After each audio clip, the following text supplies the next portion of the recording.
Welcome to Critical Support, the news and views from two expert journalists. Myself, Shirin, or in Amerikese, Shirin Sadeghi. As you can tell from my name, I'm Iranian, and as you can tell from my accent, I'm American.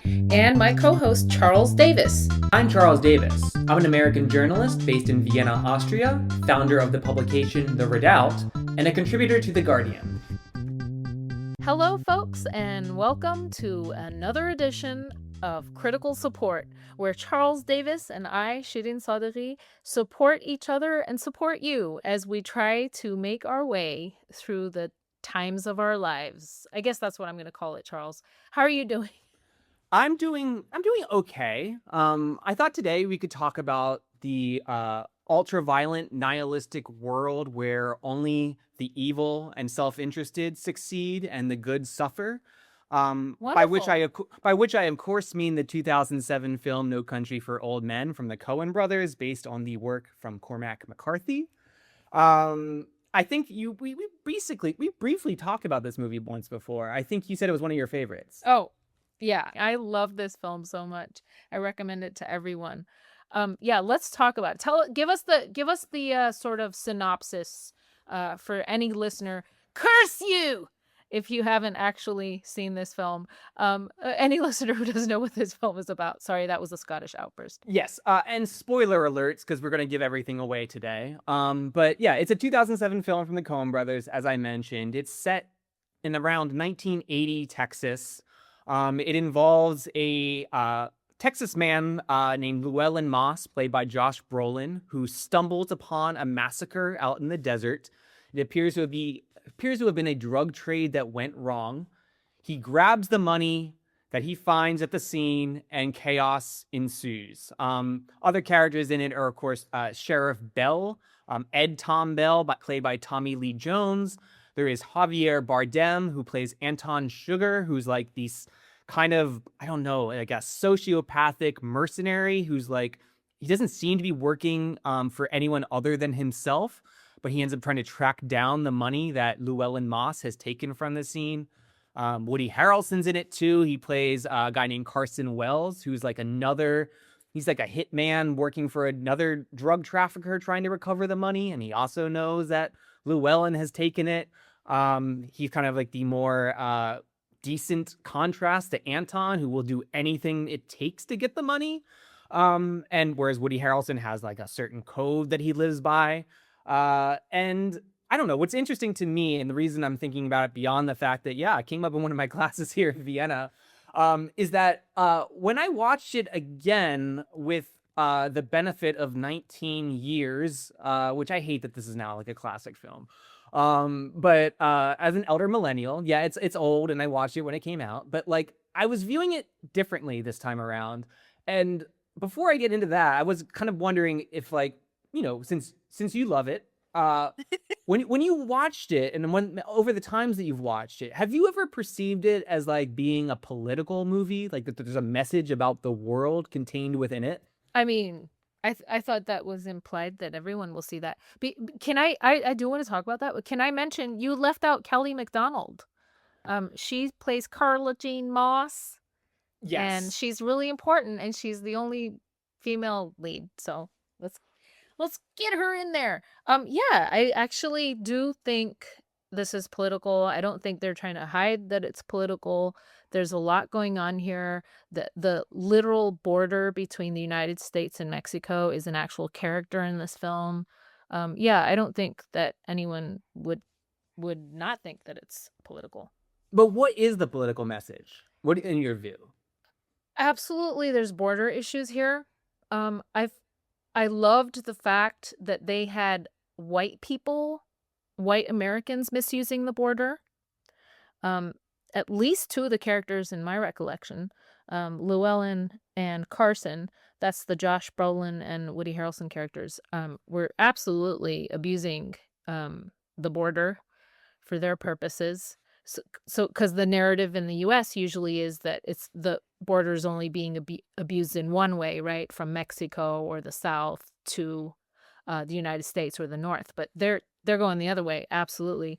The other thing I would say, politically speaking, is you do have that character, Tommy Lee Jones, who just kind of reminds me of the kind of American that I grew up with as a kid, which was this older, kind of sensible, not reactionary, I don't know, Midwestern type of American who doesn't know much about foreigners or the world, but is not implicitly hateful of things he doesn't know about, and also has like certain values.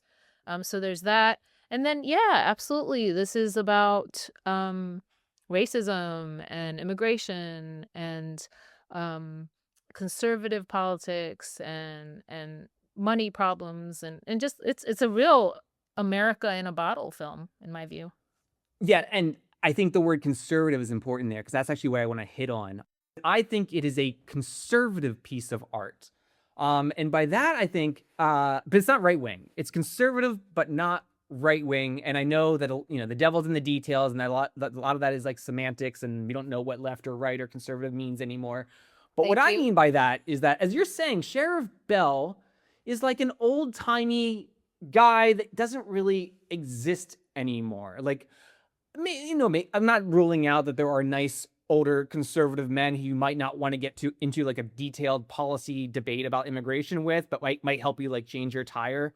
Um, but like in this movie in 1980, he definitely reflects like in a world that has gone lawless. He's the lawman that was trying to stand up for a world order that is now being confronted by this ultra violent nihilism that Anton Chigurh and the drug traffickers, I think, represent.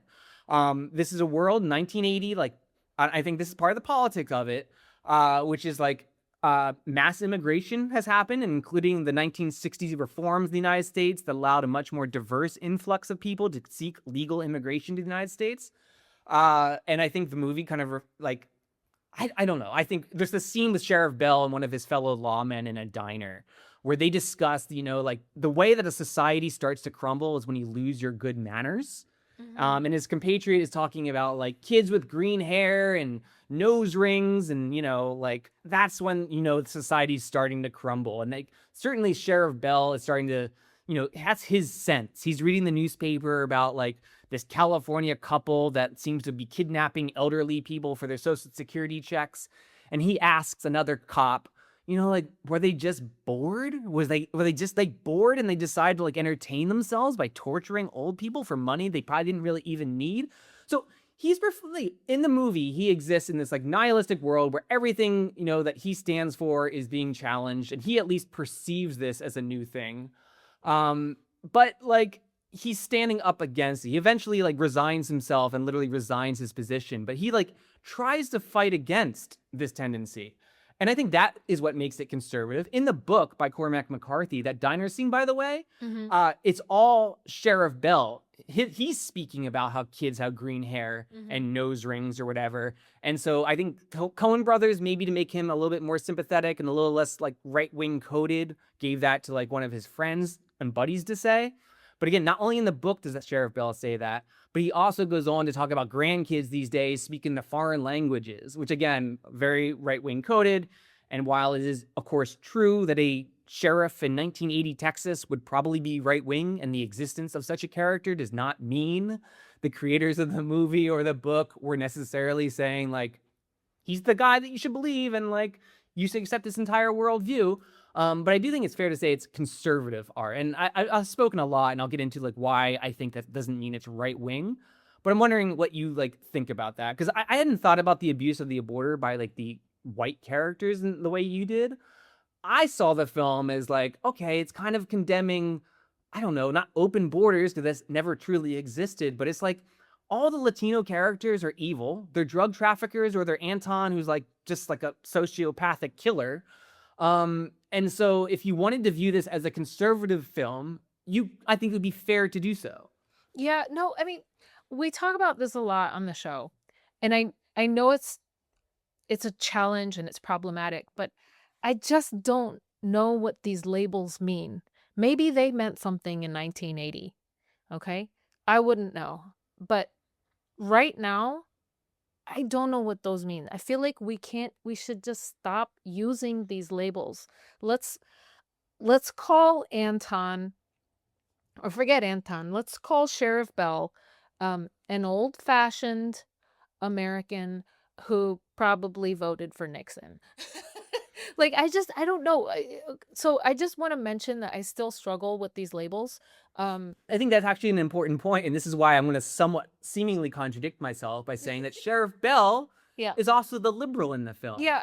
And See, and so like obviously 'cause we he have to was define good. these terms. Yes, and I want to make mean, that point here. Like you don't have to be a conservative to lament an increasingly violent world where people are only pursuing their own self-interest at the expense of everyone else. I think it's a little bit unfair, although I said it's fair to call it conservative. It's a little bit unfair, I think, for a conservative to watch this film and be like, yeah, that's me. And the liberals are the ones that don't care. Like, well, no, okay. Like, I'm here to say that there are a lot of liberals and leftists that too would lament a lack of respect for the equal rights of others to exist and for the selfish pursuit of one's own material interests at the expense, literally, the lives of others. Like conservatives, you don't get to claim that all for yourself, right? But I do think it is not right wing, and I'll define this now because yeah, please in the do. modern, like for a modern far right person to be claiming this film, I think is obscene. Because when I think of the modern far right, I don't think, let's look at Donald Trump, right? Donald Trump is the most prominent right wing politician in the world, the most powerful one, certainly. And it's very hard for me to picture him as Sheriff Bell, right? Like he is not somebody you conflate or you consider in the same sentence with good manners. He Well, is not. actually, yeah, I'm Well, gonna stop you right there. He is apparently well known for his manners. Donald Trump. When he's in his moments of charming someone. That's what I When have heard. when he's been charmed, like I think that scene I where see. Well, that when with he's in the Oval Mamdani? Office, Yeah. exactly with Zoran Mamdani, I mean, all of he a was sudden polite he's there. this. Of course, because his ego, his narcissism have been satiated. And so then he's very generous. I think with narcissistic personalities, like this is sometimes why it's hard maybe for people to even identify abusive people because they're not always in their full-on abuser mode, right? Yeah, no, Like, that is true. That is true. right? Like even maybe in the normal world, like an abuser could be quote unquote good and nice and polite 9 out of 10 times, but it's that 10 time Yeah. that really screws with your reality. And I think Yeah. Donald Trump, it's maybe the inverse. There's that 1 out of 10 times where he's like, you're like, who is this guy? He's being nice to Zoran and be like, oh, he'll be good for New York. It's fine and everything. But overall, not good manners is the association I have with the modern far right, where it's actually all about transgression and causing offense, right? Wow. It's Okay. it's like even the more polite version of it is like Ben Shapiro being like, facts don't care about your feelings, and that sense that we're going to confront you and like make you cry with like the hard reality of the world. And I don't think like conservatives didn't do some of that, but when I think of like conservatism in the traditional self-flattering romantic sense of like the William F. Buckley, who was pro-segregation, by the way, the William F. Buckley era, where you like present yourself as the one in the like the nice fitting suit who engages in intellectual discussion and is not going to deliberately offend and deliberately transgress. I think that is a difference between the old conservatism and again how it presented itself or how it like flattered itself, and then the new right, which is all about that, which is all about causing offense. And also, and I think this is like my real point here, why Donald Trump is not Sheriff Bell. Donald Trump wouldn't look at this world where Llewellyn is like needing protection from this serial killer. I think he would like view the serial killer, Anton. I guess he's not a serial killer per se, but he's like a remorseless killer. I think he would sympathize more with Anton.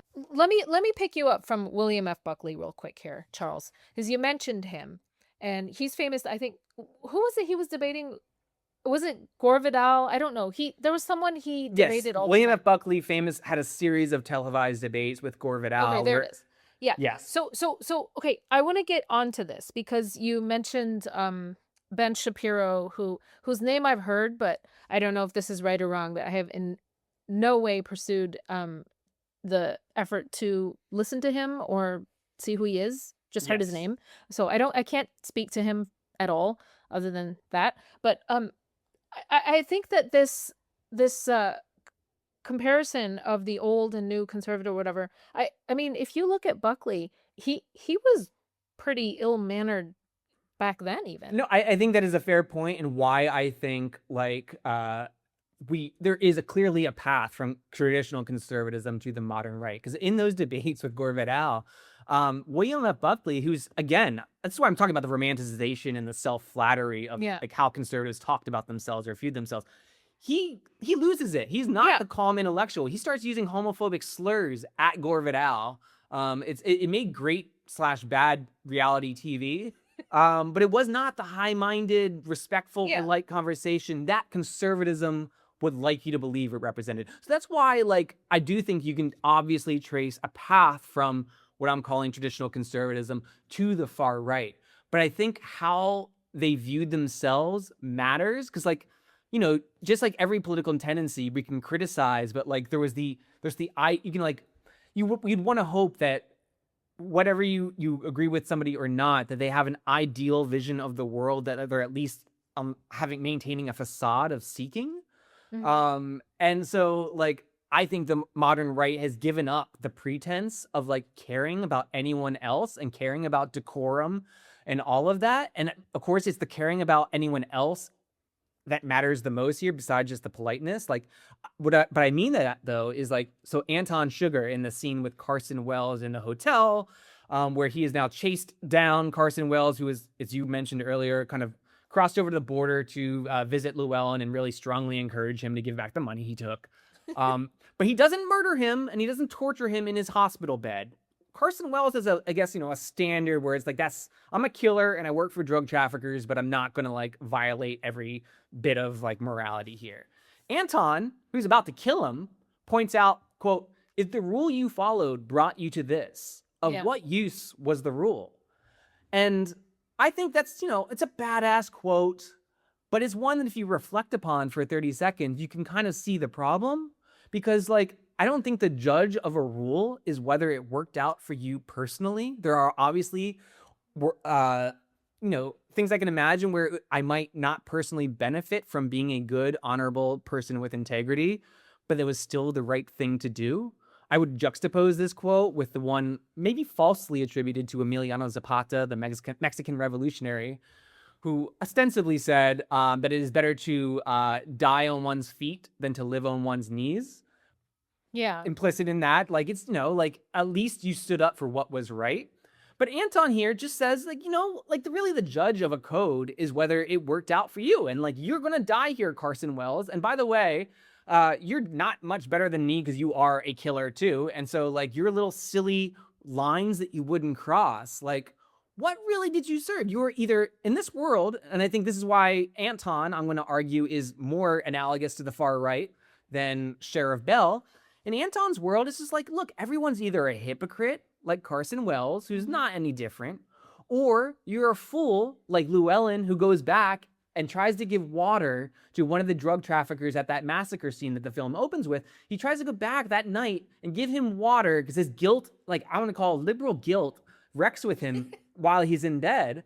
And that ends up that act there of helping a drug trafficker who, let's concede the worldview of the film here, would not have blinked twice if he had to pull the trigger on Llewellyn. He goes back and tries to help somebody who would never help him. And what happens? He dies. His wife ultimately, presumably, dies. And you really have to ask yourself, like, well, what good was that rule that he followed? And so I think that's much closer to Donald Trump, who does not even pretend, for the most part, to care about anyone else. Like, his handlers and his people around him sometimes have to massage what he says. Yeah. Okay. There's a lot to break down here. First of all, let's just be clear that if there were any manners in the Republican Party at any point, they definitely fell, to the floor when Richard Nixon became president. I mean, he was famously vulgar, famously rude, famously coarse, famously ill-mannered, and we are seeing his proteges running the U.S. government today. It is also not the case that all conservatives everywhere are are kind of the only ones trying to cause offense and be rude. This is the new media age, Charles. This is the social media age. If you want to get clicks, if you want to get hits, you want to be able to monetize, you got to go that extra mile, be that extra bit rude, that extra bit vulgar. It's happening on all ends and all sides of the political spectrum. Okay? It's just, there just happens to be a president in office right now who's really good at it. I mean, it's Well, to that point, this is why I also think Sheriff Bell is the liberal, in addition to being the conservative. Because when you think about, though, what Donald Trump and this kind of vulgar right wing represents, it's like an assault on the old ways. It's assault on the rules based liberal order with all its flaws and all its hypocrisies. And when you're talking about everyone has embraced this vulgarity, certainly that's true to an extent. Gavin Newsom has, of course, tried to do the Trump thing on social media. It's kind of cringe. But who didn't was the previous president, Joe Biden, who I have plenty of personal disagreements with on policy. But he tried to do, and that's why I think he's closer to Sheriff Bell. He tried to be the good old fashioned, conservative in the small C sense, uniter of the country, not trying to be divisive, not trying to personally troll anyone on his social media accounts. And how did following his rule work out for him, right? We got Donald Trump again. I honestly don't know who Joe Biden is. When he was VP, I never paid attention.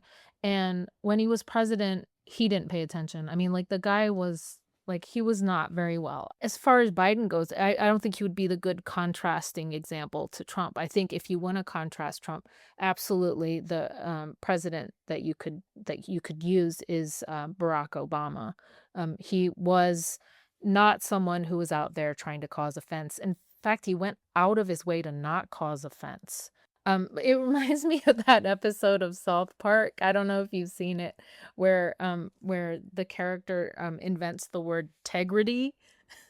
I've not seen that. Okay, you gotta watch this episode. Basically, he's upset about how this business he's running, he's raising a lot of marijuana plants, and making a lot of money. And then in his dealings with trying to expand his business and everything, he starts to feel that the people he's contracting with are not showing the integrity that he expected. And he's like, we need integrity. And then he just keeps talking about integrity. And it's like, you're a drug dealer. If we want to bring it back to Sheriff Bell, I think absolutely that was a guy who demonstrated and embodied integrity. But again, I'm not sure if we can say he had the integrity because he was conservative. I don't know about 1980s Texas. Was his character implicitly a conservative? Did we hear him say? Well, yeah. I think in the book, especially as I was mentioning earlier, in that diner scene, he is kind of just your standard, 60-something white guy in Texas, which is lamenting, green hair and nose piercings, and I think the most conservative coded would be the grandkids speaking a language you don't understand, i.e. Spanish. Yeah. Okay. But I do think, I don't know, when I think of my grandparents and stuff, they might have disliked the same things. Yeah. They were definitely Republicans. But I think if they were presented with a teenager with green hair, my grandmother might have been like, I like that shade, even if she didn't. Yeah. But she would have maintained that interpersonal, I don't know, kindness. But Sheriff Bell would have done the same. If a green-haired kid came into the bar, the deli or whatever you said it was, the coffee shop, that day, he would have said, I like that shade of green. It's like my green beans in my garden or something. I think that's what we need to kind of talk about here. If you're talking more about traditional manners, yeah, Sheriff Bell had them. Absolutely. He was not someone who was going to go out of his way to cause offense. And I think that's a valuable thing. I don't know if I would use the word conservative for it. Maybe we should use the word traditional. And I think the other thing beyond just politeness that has been lost is that the right wing now has a war on the concept of empathy. That, I think, is also what distinguishes the far right from at least how traditional conservatives in the glorified sense would have viewed themselves, where they would at least pretended to want like a world of like freedom for everybody. Now it's just like the kind of like maybe the more Bircher element from the 1950s, which is the open isolationism, obviously the America First of Donald Trump, and like not caring about anyone other than yourself, because that is just how the world works. And so I think it's just like we've lost the romanticism and the idealism, and it's just like this cynical worldview, like Anton, of being like the world is ruled by violence, and you're either a wolf or a sheep. And liberals and these like maybe even like old school conservatives that think that we need to help undocumented immigrants and welcome refugees and stuff like that, they're at best their ignorance or their good intentions are being taken advantage of, or they're just using that as cover to harm all of us. Yeah. And so like it's just, yeah, it's not just decorum, but it's literally the concept of empathy that I think that the present far right has declared war on. I think empathy is important. I understand what you're saying. There are a few characters in this film that exhibit it. Seeing someone totally devoid of it, like Anton Chigurh, is startling, it's terrifying, it's upsetting. I understand that. Although all kudos to Javier Bardem for playing this character so well. I agree with you fully. There is a huge movement in the United States that are being hateful toward immigrants, for sure. People who are not billionaires, for sure. But I'm seeing a lot of that on other ends of the political spectrum as well. And maybe people on that end aren't seeing it in themselves. Well, I have some thoughts on that, which is that, Tell of me. course, everyone who has ever been involved in liberal or left wing politics has encountered total narcissists and people with other cluster B personality disorders. There are definitely people who adopt like the quote unquote correct policy positions to mask the fact that as an individual they are not great. Like it's not just like left wing or liberal progressive politics that people do this with. They've also obviously done it with religion. People that like claim like a systemic belief that kind of absolves their bad personal interpersonal behavior. That is definitely true. And certainly if you're in an environment where, like, let's say you're in a 90% liberal area, and you are one of these kind of narcissists, you might just adopt those politics because that's what you need for social capital, right? But I do think it's important to note when, like, people fall short of their stated values. Like, let's just put aside the cluster B people. But when people like at least claim values and they do so earnestly and they fall short and they have blind spots, I think that is very different from, like celebrating your blind spots or Okay. actually Now we're getting somewhere. having your whole political personality revolve around your lack of empathy. And I do think that the fact that you can point to exceptions, that we all can, and certainly we might even be more exposed to these exceptions if we've, like myself, worked more with liberals and leftists over the last couple of years than like, right-wing conservatives, although I grew up in a proto-MAGA red part of Pennsylvania, so I know all too well what that world is like too, where it's also like, yeah, the fake Christianity to mask the fact that they're actually like terrible people. But I do think we can get into social science here. And I just so happen to have a journal article pulled up from October 2025 from the Journal of Research and Personality. And I'll just read from it real quickly. It's just conservative political ideology is associated with social dominance orientation, right-wing authoritarianism, psychopathic propensities, and other malevolent dispositions, including reduced empathy. This is from a journal article called Malevolent versus Benevolent Dispositions and Conservative Political Ideology in the Trump Era, from two Texas professors, actually, so No Country for Old Men connection here, Craig S. Newman and Darlene Yo. And they basically looked at what are essentially personality tests. What my reaction is to hearing that article that you mentioned is that it could very well describe a lot of people all along the spectrum of the political American politics today. Because I really do think we need to emphasize that American politics is uniquely its own in the world of politics. What I think we can latch onto together that makes sense is that whether or not we lack empathy, or we're hateful, or we're angry, or we are violent, or whatever it is. The thing that matters is that we or do we not embrace that? If we want to go back to the characters in the movie, I think we do need to talk about how Carson Carson Wells, yeah, Wells. he is an assassin. That's what he is. But he's got some integrity. There is integrity there. He's not celebrating being an assassin. He's trying in his assassin way, in his assassin world, to find some human in Anton Chigurh, and he can't find it, and it costs him his life. It's not even that he couldn't find it that cost him his life. It's the fact that he didn't recognize that it's not there to be found. You see? So, yeah, I think we can talk about suicidal empathy, or these you mentioned right-wing authoritarianism.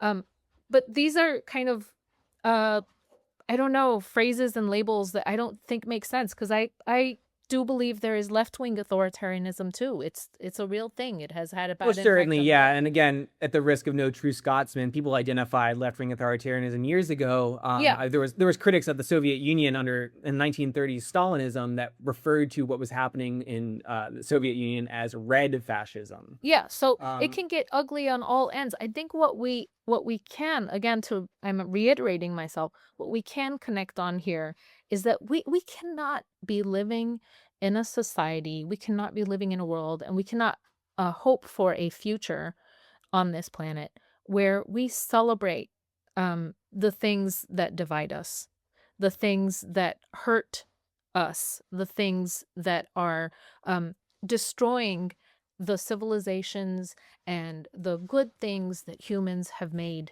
on this planet. Again, if you think about Sheriff Bell as representing a flawed conservative world order, I think you can also think, without absolving the left and liberalism of its flaws, like we see when we defend like maybe the system of pre-Trump, the pre-Trump global politics or pre-Trump American politics, it's not to suggest that it was good. Just like I think if we were looking at Sheriff Bell lamenting the loss of 1950s Americana, we could point out plenty of flaws from his perspective, like from our perspective of like what was going on in America and how it wasn't so great, right? Yeah. But I think just like with what rise of Trump and the rise of this politics has demonstrated is like, the previous world order might have been evil in its own right. It might have been full of hypocrites like Carson Wells. But you're gonna miss it when it's gone. When people give up the pretense of trying to be better than they actually are, like when they are like, okay, fine, I'm not gonna be a hypocrite anymore. I'm just gonna be straight up evil. You're gonna want to go back. And not that we should go back, but you can see like how liberalism has been thrust into that conservative position of lamenting that like it was nicer when the president pretended to at least care about all Americans and not just the white men. When was that though? I think again, even under Joe Biden, especially under Joe Biden, I think like as again we've discussed, like I mean, he has a history of racism, Charles. He has a history of recorded statements and videos of being outright racist. No, I'm not even disputing that he was also profane. When I was a young reporter, I talked to him exactly one time about military tribunals under the Bush administration, and he dropped the F-bomb within a couple of seconds, Wow. which is fun. Which is also, by the way, profanity is associated with honesty. But I think this is again about the performance of identities, right? Like as president, he at least performed the idea that the president has to like just be a decent person in their performance. I think so. Just like Barack Obama performed the president of the United States. And I think once you give up even the pretense of the performance, you embrace nihilism and just like naked self-interest, that more than the loss of good manners is when society begins to crumble. I mean, the perspectives are different. The lived experiences are different. I wouldn't put Joe Biden in the category of a great many things that are decent. Like again, we could like cynically like let's just go back to the Biden/Obama era and you like look at like I don't know, like, let's just say Biden, we have the destruction of Gaza facilitated by the United States, our military and diplomatic support. Barack Obama was, of course, bombing Afghanistan and the tribal regions of Pakistan, et cetera, et cetera. And, sitting back as a cynical critic at that time, you could like look at the money that they do spend on good things to help the world through like USAID and talk about it as a drop in the bucket. Like, we're spending so much on the military and we're supposed to think you're a decent person because you toss a couple $1 billion at like feeding starving children or helping AIDS prevention programs in Africa. And it turns out, though, that once you give up even the pretense of helping people and just say, you know what, we're not even going to do that, tens of thousands, if not hundreds of thousands, and in fact, Lancet had a study finding that millions will potentially die from the Trump administration's decision to just like drop even the fig leaf, to get rid of that drop in the bucket. If you want to criticize Joe Biden and Barack Obama, of course, go ahead. But I think you should be even more upset at Donald Trump for making them look good in comparison. Yeah, no, I understand that anyone that's making them look good is a problem. Charles, again, just to give you another perspective, Pakistanis hate USAID. A lot of countries do. It is through a USAID program of polio vaccination that the United States was able to locate Osama bin Laden in Pakistan. And as a result of that, polio and other infectious diseases have skyrocketed in that country because people no longer trust those programs. And then COVID happened and people didn't want to take the COVID vaccine. So, I mean, from a different perspective, you have to understand that some of these generous, for instance, we could talk for hours about what Peace Corps did in some countries, Kennedy's program of the Peace Corps. So just from a different perspective, some of these programs that some people think the United States is so generous about and is helping people, the people in those countries don't view it that way all the time. It's just a fact. I think I just want to touch on this phrase that you used, performance of civility, because I think it's important to be civil, absolutely, but if it's a performance and not a genuine follow through of civility, then you end up with the sun never setting on the British Empire. No, I agree. And I just think that there are two ways you can respond to the hypocrisies of people pretending to be good and not living up to it. Yeah. Which is one, you can just, as I said, get rid of the pretense of trying to be good. And I think it's the kind of the difference between like going full Nazi and like looking at the British Empire, which like it is the British Empire. I am not in any way going to defend, but it is better when you like at least try to lie to yourself and have some level of guilty conscience and not just say, yeah, you know what, actually, like, talk about Cecil Rhodes in Africa, where they did just go straight up evil and viewed the people that they were exploiting as subhuman. I think you can see, like, when you give up when you address your guilty conscience by getting rid of the conscience, that is far worse. You at least want people to have the voice that says you should be trying to be better. If you have to be the sheriff, Phil, we can't be Anton. That is something we can both agree on for sure. Critical Support is available on Apple and Spotify. And if you would like to support our work and help us expand our operations, you can find us at patreon.com/criticalsupport. Paid subscribers get early access to all new episodes and interviews, as well as extended cuts of our previous shows. And if you have any feedback, topics we should discuss, or people we should speak to, you can contact us at criticalsupportpod@proton.me. That's criticalsupportpod@proton.me. Critical Support Charles X. Shirin is a weekly 30-minute podcast of views, news, and interviews. Shirin Soderi is the co-host, co-producer, and sound engineer. Charles R. Davis is the co-host and co-producer. The theme music is the song Level Zero by the band Mon Plaisir from their album Turbo Rally Clicker 4000. Critical Support receives no corporate or institutional funding. We aim to be free to hold all to account.